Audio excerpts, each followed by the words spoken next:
네, 매크로인사이트 시간입니다. 오늘은요, 윤원태 SK증권 자산전략부 부서장과 함께합니다. 어서 오세요. 반갑습니다. 안녕하십니까. 네, 국채금리 이야기로 문을 열어보도록 하겠습니다. 어제는 살짝 하락세를 보였지만 최근 들어서 미국 국채금리는 장기물 위주로 계속해서 상승세를 보이고 있습니다. 이런 질문 굉장히 많이 받으실 것 같은데 맞습니다. 최근에 국채금리가 장기물 중심으로 이렇게 상승하는 이유는 뭡니까? 여러 가지 이유가 네. 있을 것 같습니다. 저는 몇 달 전부터 계속해서 금리는 내려갈 거다라고 생각을 하고 있었는데 네. 전망이 틀리고 있는 상황이고요. 기준을 말씀드리면 7월부터 사실은 내려갈 거다라고 생각을 했었습니다. 근데 원인은 첫 번째 이제 관세 협상이 7월이 되면 종료가 되겠구나라고 네. 생각을 했는데 또 미뤄졌죠. 또 미뤄져서 이제 또 며칠 뒤 8월로 또 대기를 하고 있는 상황인데요. 아마도 또 미뤄질 것 같은 분위기인 것 같습니다. 어젯밤에 그 베센트 장관이 우리는 협상의 질을 더 따지겠다라는 네. 발언을 해줬는데 좀 장기화 될 것 같습니다. 그리고 나서 몇 가지 요인을 살펴보면 우선 주요국들의 재정 악화 우려가 네. 첫 번째 요인인 것 같습니다. 지난주 금요일 기준으로 미국채 30년이 5%에 도달을 한 상황인데요. 미국도 그렇고 일본도 그렇고 독일도 그렇고 재정 악화에 대한 우려가 상당히 커지고 있는 상황이고요. 재정 악화는 결국 적자 국채 발행으로 이어질 수밖에 없기 때문에 적자 국채가 발행되면 금리가 오르는 방향으로 갈 수밖에 없는 상황이 첫 번째 포인트일 것 같고요. 두 번째는 지난주에 물가가 미국 CPI가 발표가 됐는데 예상치에 부합을 했지만 예상치 자체가 높았습니다. 0.3 전월 대비 0.3으로 상당히 높았었는데 예상치에 부합을 하긴 했지만 뜯어보니까 지금부터는 관세 영향력이 직접적으로 들어가네라고 해석을 되는 네. 부분이 있었기 때문에 그 부분과 관련돼서도 앞으로도 관세 영향력이 인플레이션 압력 부담이 커지겠구나라는 우려가 녹아나면서 금리가 계속해서 약세 압력을 받고 있다라고 생각을 하고 있고요. 앞으로의 전망을 좀 말씀을 드리면 우선 변동성이 상당히 높아질 것 같습니다. 조만간 7월 말 8월 초가 이제 다가오는데 7월 말 8월 초가 되면 첫 번째는 FOMC를 앞두고 있고요. 네. BOJ도 앞두고 있습니다. 그리고 그 다음날 미국 재무부에서 분기별 재무계획을 발표하게 되는데 재무계획도 발표가 되고요. 그 다음에 8월 1일인 관세 협상 과연 종료가 될지 중요할 포인트가 될 것 같은데 7월 말 8월 초가 되면 그래서 상당히 중요한 큰 이슈들을 앞두고 있기 때문에 변동성이 높은 흐름 당분간 이어갈 것으로 생각을 하고 있습니다. 관세 이슈가 계속해서 연기되면서 장기화가 되고 있습니다. 국채금리 변동성도 좀 커질 것 같다라고 말씀해 주셨는데 우리가 과거 사례를 생각해 보면 10년물 국채금리가 4.5%대에 근접했을 때 시장의 변동성이 굉장히 크게 야기가 됐었습니다. 미국 국채금리가 미국 증시에 전반적으로 좀 부담 요인으로 작용할 것 같은데 이 부분은 어떻게 보십니까? 4월 초 이후로 미국채 금리의 추세를 보면 10년물 기준으로 상단이 4.5를 대부분 이제 형성을 하고 있습니다. 그렇죠. 4.5가 되면 터치하고 내려오고 해서 지난주에 또 터치하고 내려온 상황인데 증시랑 같이 연관지어서 보게 되면 4.5 부근에 가면 증시는 확실하게 약세 압력을 받고 있는 것 같고요. 그 밑으로 다시 내려오게 되면 조금 완도 랠리를 펼치는 모습인 것 같습니다. 어제도 마찬가지였던 것 같은데요. 어제 같은 경우에는 일본의 참의원 선거의 결과 그리고 향후의 방향에 따라서 미국 금리에도 영향을 미치는 모습이었었는데 어제의 경우에는 금리가 내려오면서 주식시장은 다시 안도 랠리를 펼치는 모습이었었고요. 당분간 비슷한 흐름 펼쳐질 것 같습니다.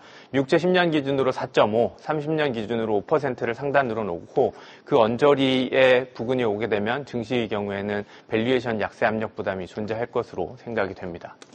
네, 이렇게 지니어스 법안의 통과 이후 미국 국채 수요가 안정화가 될 것이다라는 기대감이 있지만 사실 국채 수요가 안정이 되고 단기물 국채 금리에 미치는 영향이 커진다면 연준의 역할도 좀 중요해질 것 같은데요. 이 부분 좀 풀어볼까요? 네, 우선 좀 비율을 장기와 단기로 나눠서 네. 봐야 될 것 같습니다. 이제 지니어스 법안은 통과가 됐기 때문에 단기적으로는 스테이블 코인의 시가총액 수준의 자산이 미국채를 살 수 있게 됩니다. 지금 현재 수준으로 한 2,500억 정도가 지금 이제 미국채 단기물을 매수할 수 있는 여력이 있는데 2,500억 달러가 그렇게 큰 수준은 아닙니다. 최근에 주간으로 미국 단기물이 한 2천억에서 3천억 달러 정도가 발행이 되기 때문에 일주일치 정도 매수 물량이다라고 보시면 좋을 것 같고요. 단기적으로는 단기채를 매수할 수 있는 신규 자금이기 때문에 긍정적인 효과를 보일 것으로 생각을 하고 있습니다. 그런데 장기화될 경우에, 그리고 최근에 이제 연구기관들의 보고서에 따르면은 스테이블 코인이 활성화될 경우에 향후 3년 뒤에는 한 2조 달러에서 3조 달러까지 확대될 수 있다라는 전망치가 나오고 있는데요. 그 정도로 확대가 되게 되면 미국 채권 시장에 미치는 영향력도 상당히 커질 것 같습니다. 네. 두 가지 요인이 있을 것 같은데요. 저희가 비트코인이나 가상화폐 투자해 보신 분들은 알 텐데 가격의 변동성이 상당히 큽니다. 만약에 이런 정도의 지금 최근의 가격 변동성을 앞으로도 보이게 된다라면 스테이블 코인의 유출입에 따라서 채권 시장으로 직접적인 영향을 줄 수 있는 효과가 있을 것이고요. 두 번째는 앞서 말씀드린 대로 스테이블 코인의 시가총액이 2조에서 3조 달러까지 늘어나게 된다라면 이 자금들이 대부분 미국의 단기채로 머물러 있게 될 것이고요. 단기채로 머물러 있게 된다라면 통화 정책은 통화량을 늘리고 줄이면서 통화 정책을 결정하게 되는데 한 곳에 머물러 있다 보니까 통화량을 늘리고 줄일 수 없는 통화 정책의 효과가 떨어지는 현상이 앞으로 나올 수밖에 없기 때문에 통화 정책에 있어서는 확실하게 불확실성이 커질 수 있는 모멘텀이 될 것 같습니다. 네, 이렇게 스테이블 코인이 달러 패권을 강화하게 될 것이다. 이런 전망이 나오고 있는데 그렇게 된다면 계속해서 약달러를 강조해온 트럼프 대통령의 정책과는 좀 멀어지는 거 아닌가라는 생각이 들거든요. 맞습니다. 네. 조금 구분해서 볼 필요는 있을 것 같아요. 지금의 약달러를 선호하는 거는 기축통화인 달러 자산일 것 같고요.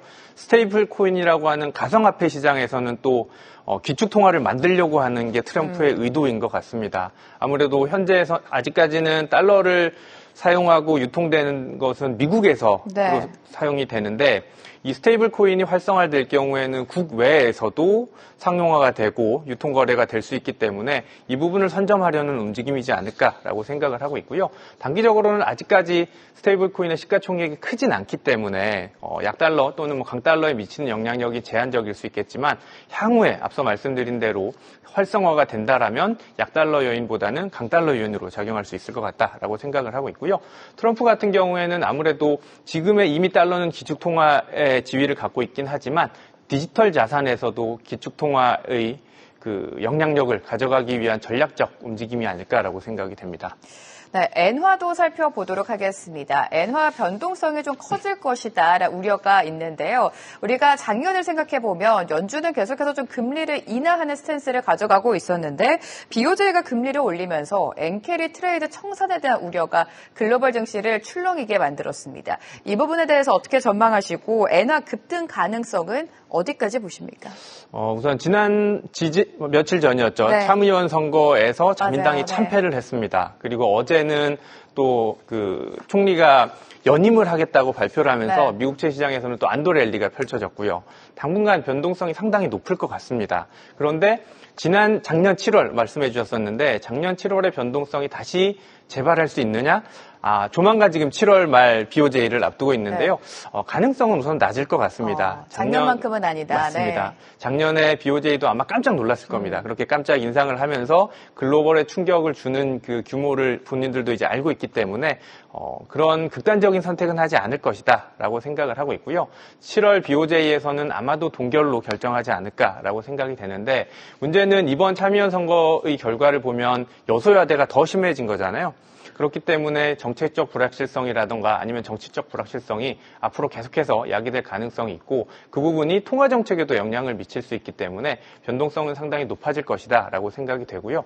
두 번째는 BOJ가 앞서 말씀드렸는데 7월에는 동결이 되겠지만 일본의 물가가 지금 또 만만치 않습니다. 전월 3.3%까지 지금 주요국들 중에 가장 높은 물가 수준을 보이고 있는데 그 부분을 감안한다라면 7월에는 미국과의 관세 협상 때문에도 동결이 될 수 있겠지만 9월 BOJ에서는 인상할 가능성이 높을 것으로 생각이 됩니다.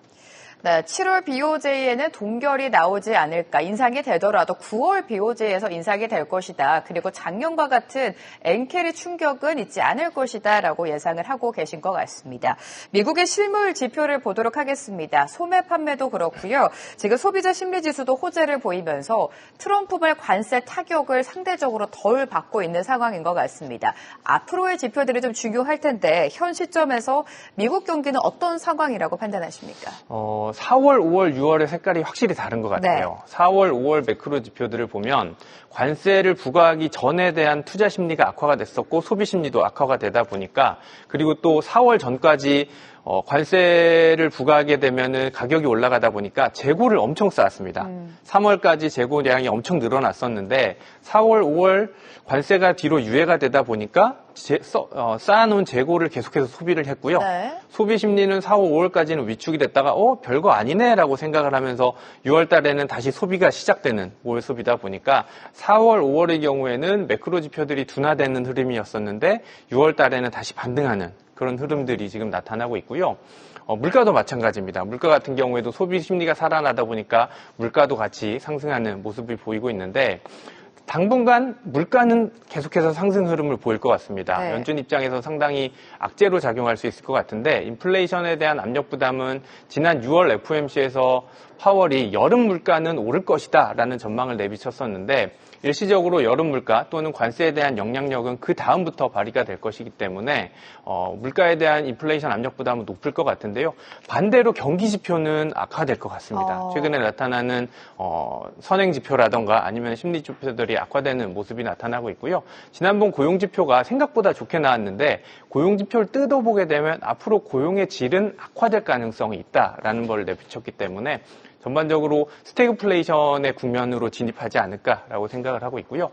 스태그플레이션의 국면이 진입하게 된다라면 연준은 또 심각한 고민에 빠질 것 같습니다. 이 상황에서 인하를 하느냐 동결을 유지하느냐 상당히 고민이 될 것 같고요. 저는 그럼에도 불구하고 인하에다가 조금 더 무게감을 줄 필요 있지 않을까라고 생각을 하고 있는데 앞으로 물가의 인플레이션의 압력 부담의 정도에 따라서 그 부분은 결정되지 않을까라고 생각이 됩니다. 네, 연준의 통화정책 이야기 살짝 살펴주셨는데 지금 파월 의장의 해임설을 두고 굉장히 많은 노이즈가 나오고 있습니다. 원로 이사 같은 경우에는 7월에 금리 인하를 지속적으로 주장을 하고 있는데 보시기에는 7월 금리 인하가 가능하다고 보십니까? 아니요. 7월 인하는 이제 완전히 물 건너간 것 같고요. 동결이 거의 한 90% 이상의 확률로 그렇죠. 동결될 가능성이 높다라고 생각을 합니다. 그런데 이제 7월 FOMC에서 중요한 포인트 중에 하나는 인하에 손을 들었다라는 사람이 나왔다는 겁니다. 이미 크리스토퍼 월러 이사는 인하에 손을 들겠다고 소수 의견을 발표를 한 바가 있고요. 보우먼 이사 같은 경우에도 인하에 대해서 이미 얼마 전부터 계속해서 손을 들고 있기 때문에 기준금리는 동결을 하겠지만 소수 의견이 발생했다라는 게 중요한 포인트가 될 것 같고요. 두 번째는 트럼프가 이번에 그 연준 다음 차기 의장을 선임하는 과정에서 기준금리를 1%까지 낮출 수 있는 사람을 선임하겠다라고 발언을 했습니다. 네. 그렇기 때문에 원로이사도 지금 후보군에 그렇죠. 들어가 있기 때문에 지금의 인하 의견은 조금 정치적인 의견이 아닐까라고 생각이 됩니다. 그런데 9월 FOMC에서 정말 인하할 수 있을지 여부 그 부분이 7월 FOMC에서 이제 논의가 된다라는 부분이 중요한 포인트가 되지 않을까라고 생각이 됩니다. 그럼 부소장님은 9월에는 금리 인하가 가능하다고 보십니까? 저는 이제 빠르면 9월 가능하다라고 생각을 하고 있고요. 그동안 연준 또는 그 파월이 인하를 계속해서 동결로 유지했던 부분은 불확실성이라는 포인트가 상당히 컸었습니다. 관세에 대한 불확실성이 크기 때문에 관세가 결정이 되고 나면 우리가 앞으로의 물가 경로를 확인하고 인하를 결정할 거야라는 게 연준의 입장이었었는데요. 예상은 어렵지만 8월 1일에 관세가 확정이 되거나 또는 그 이후에 확정이 돼서 9월 FOMC 전까지 관세라는 부분이 확정이 되게 된다라면 연준 입장에서는 물가의 경로를 확인하고 인하를 할 수 있지 않을까라고 생각을 하고 있고요. 물론 여름이기 때문에 인플레이션 압력 부담이 존재하긴 할 것 같습니다. 다만 이 인플레이션이 지금 물가가 얼만큼 오르느냐에 따라서 연준은 고민을 할 것 같은데 주요국들 대비해서는 지금 통화정책 인하 사이클이 늦었거든요. 지각을 했기 때문에 연준 입장에서는 조금 빠르게 인하도 단행할 수 있지 않을까라고 생각하고 있습니다. 있습니다. 네, 트럼프 대통령이 이렇게 계속해서 지속적으로 금리 인하를 압박하는 이유가 결국에 재정 적자와 이자 부담 증가를 줄이기 위한 거 아니겠습니까? 맞습니다. 네, 이 부분도 좀 풀어볼까요? 우선은 재정 적자 우려는 감세안이 통과가 됐기 때문에 네. 더 극대화될 것으로 생각을 하고 있습니다. 그렇기 때문에 이번에 연준에서는 또는 미국 재무부에서 그 단기채 위주로 조달을 하겠다라고 발표를 했습니다. 남아있는 하반기에는 단기 조달 비용 발행을 늘리고요. 그리고 장기채 발행을 줄이겠다라고 발표를 했고 단기를 늘리다 보니까 그 수요를 결국에는 스테이블 코인에서 마련하기 위해서 지금 법안을 마련한다라고 보시면 좋을 것 같고요. 단기적으로는 단기 조달에 대한 발행 부담이 상당히 높아질 것으로 생각을 하고 있고요. 이제 장기 금리가 조금 안정화가 되고 난다라면 내년 정도에는 다시 장기채 발행을 늘리지 않을까라고 생각이 됩니다. 네, 파월 의장과 관련해서 지금 불확실성이 계속해서 부각이 되고 있습니다. 이런 가운데 파월 해지 전략이 뜨고 있다. 이런 소식까지 전해지고 있는데 이러한 소식은 시장에 어떤 영향을 줄까요? 갑자기 파월 해지 전략이라는 게 생겼습니다. 네. 저도 처음 들어보는 단어였었는데 보니까 파월이 해임될 경우에 네. 금리의 변동성에 대해서 대비를 하자라는 것이고요. 파월이 해임되고 나면 그 다음에 오는 연준 의장은 기준금리 인하에 대한 강력한 드라이브를 걸 사람일 거다라고 사람들은 생각을 하고 있고 그렇게 된다라면 단기금리가 빠르게 내려가고 장기금리는 오히려 통화정책 불확실성 때문에 약세 압력을 받을 것이다라는 전망이 주를 이루고 있기 때문에 그 부분을 대비하고자 단기채를 사고 장기채를 팔자라는 게 파월 해지 전략이다라고 보시면 좋을 것 같고요. 결론은 저는 해임이 어렵다라고 생각을 합니다. 네. 연준 법상으로 파월을 해임하기 위해서는 정말 결격 사유가 있어야 되는데요. 그 부분이 아직까지는 없다라고 생각을 하고 있고 최근에 이제 트럼프 정부가 그 연준 건물 리모델링하는 비용을 가지고 걸거넘어지고 있는데 그 비용을 가지고 만약에 파월이 뭔가 비리를 저질렀다. 그러면 그 부분이 문제가 될 것 같은데 그게 아니다라면 그 이유로 파월을 해임하기에는 어렵지 않을까라고 생각을 하고 있고요. 물론 자진 사퇴할 가능성은 있을 것 같습니다. 이렇게 계속해서 파월 때리기라고 쪼아 보이면은 포기를 하고 내려갈 가능성이 있을 것 같은데 그 부분과 관련돼서도 조금 생각해 보면 파월이 힘들더라도 지금 버텨야 된다라고 생각을 합니다. 파월이 자진 사퇴를 해버리면 정말 이거는 트럼프 정부에 굴복하는 상황이기 때문에 연준의 독립성을 해할 수 있는 엄청난 이벤트다라고 생각을 하고 있고요. 파월도 그 부분을 독립성을 유지하기 위해서는 연임을 계속해서 유지해야 된다라고 생각을 하고 있습니다. 트럼프 대통령이 파월 의장을 끌어내릴 만한 명백한 이유가 사실 부재합니다. 파월 의장이 자진 사퇴를 하지 않는 이상 계속해서 불확실성이 좀 이어질 것 같은데요. 관세로 넘어가 보도록 하겠습니다. 강력한 관세 부과보다는 탁구를 기대하는 심리가 글로벌 시장에 좀 작용을 하고 있는 것 같고요. 부소장님께서도 앞서서 8월 1일이 다가오고는 있지만 또 한 번 연기될 가능성이 있다라고 말씀해 주시지 않았습니까? 자, 그래도 기본 관세가 적용이 된다면 한국 경제, 한국 증시에는 어떤 타격을 줄까요? 우선 일정을 조금 나눠보면 며칠 전에 러트닉 상무장관이 8월 1일에 무조건 우리는 지정을 하겠다라고 밝혔습니다. 그러니까 지금 25% 관세가 예고돼 있는 상황인데 25% 우선 8월 1일 날 부과를 하고 다시 또 조정을 통해서 관세를 낮추지 않을까라고 생각이 되고요. 한국 입장에서는 악재일 수밖에 없습니다. 오늘 아마도 그 구윤철 재무부 장관이나 아니면은 외교부 장관 다 같이 지금 출국을 하는 것으로 알려졌는데 아마 이번 주나 아니면 빠르면 다음 주 정도에 협상 결과가 나오기를 저는 기대를 하고 있습니다. 사실 애널리스트 입장에서 이 관세라는 불확실성이 빨리 좀 끝났으면 좋겠고요.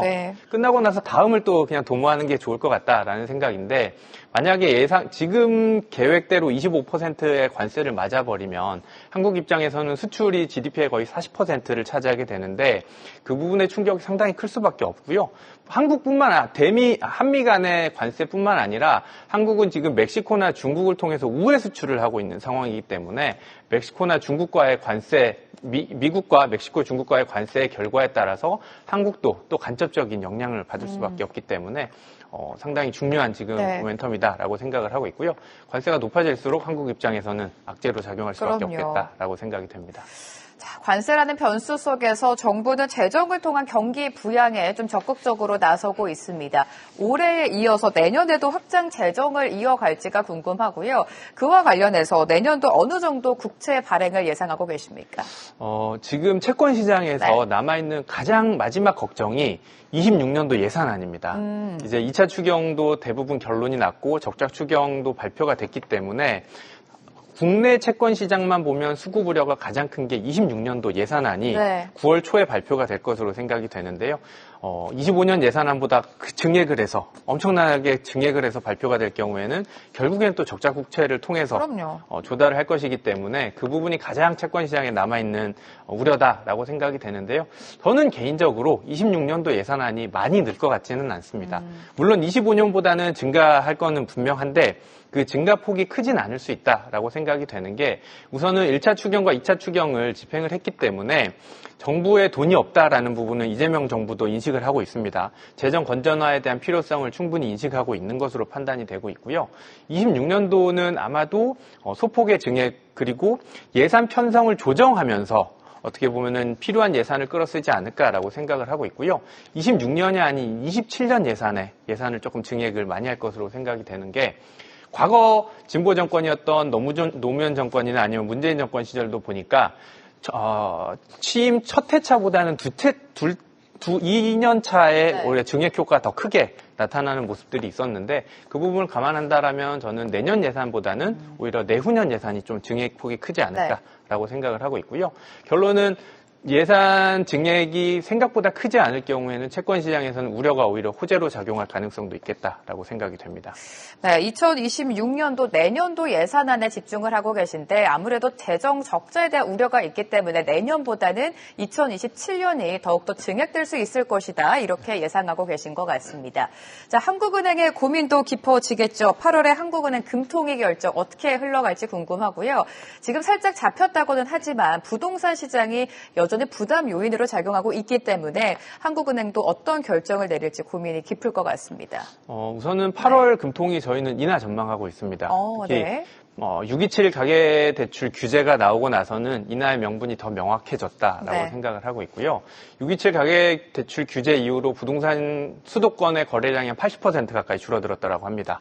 그리고 가격도 지금 상승 추세긴 하지만 상승세가 둔화되고 있는 모습을 감안해 본다라면 한국은행 입장에서는 이제는 기준금리 인하에 대한 부작용을 걱정하기보다는 현재 한국의 저성장 국면, 지금 예상치가 올해 GDP 성장률 0.8%를 예상하고 있는데 이 침체화된 저성장 국면을 타개하기 위해서는 그리고 지금 정부에서 1차 추경과 2차 추경을 단행하고 있는 과정인데 재정과 함께 통화정책도 함께 펼쳐줘야 지금의 저성장 국면을 탈피할 수 있기 때문에 그런 관점이라면은 8월 하루빨리 인하할 필요가 있겠다라고 생각을 하고 있어서 인하의 명분은 충분히 만들어졌다라고 생각을 하고 있는데요. 다만 한 가지 걱정이 있습니다. 지금 7월 연준이 인하를 못하고 넘어가고 8월에 한국은행이 인하를 해버리게 된다면 한미 간의 기준금리 차가 2.25%까지 벌어지게 되고 그게 외환시장의 불확실성을 야기할 수 있기 때문에 8월 금통위 전후로 그 외환시장의 불확실성이 커지거나 변동성이 커질 경우에는 걸림돌로 작용할 수 있다라고 생각이 되고 있고요. 외환시장이 안정화되어 있다라면 8월 인하 가능성은 충분히 높다라고 생각이 됩니다. 네, 8월에 열릴 금통위에서는 금리 인하를 예상하고 계십니다. 하지만 여기서 중요한 포인트는 한국과 미국 간의 금리 격차, 여기에 대한 우려가 있기 때문에 이 부분도 체크해 보셔야 될 것 같고요. 마지막으로 국고채 금리 전망은 어떻게 하고 계십니까? 한국의 국고채가 최근 들어서는 한국의 재료보다는 미국의 영향을 더 직접적으로 받고 있습니다. 그래서 미국채 금리를 전망하는 게 더 맞을 것 같은데 미국은 우선 앞서 말씀드린 대로 저는 9월 FOMC 인하를 전망을 하고 있습니다. 다만 7월 FOMC에서는 소수 의견이 나온다라는 부분에서는 시장 금리의 강세 요인으로 작용할 것으로 생각을 하고 있고요.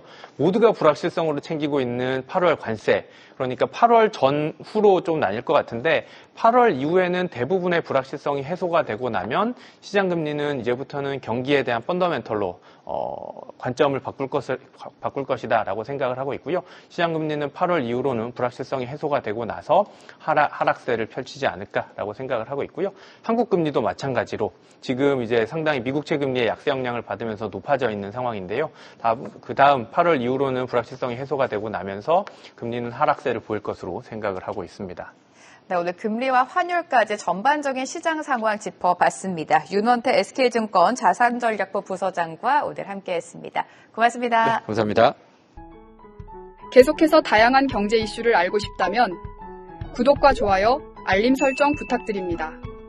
AI 캐스터 권미정이었습니다.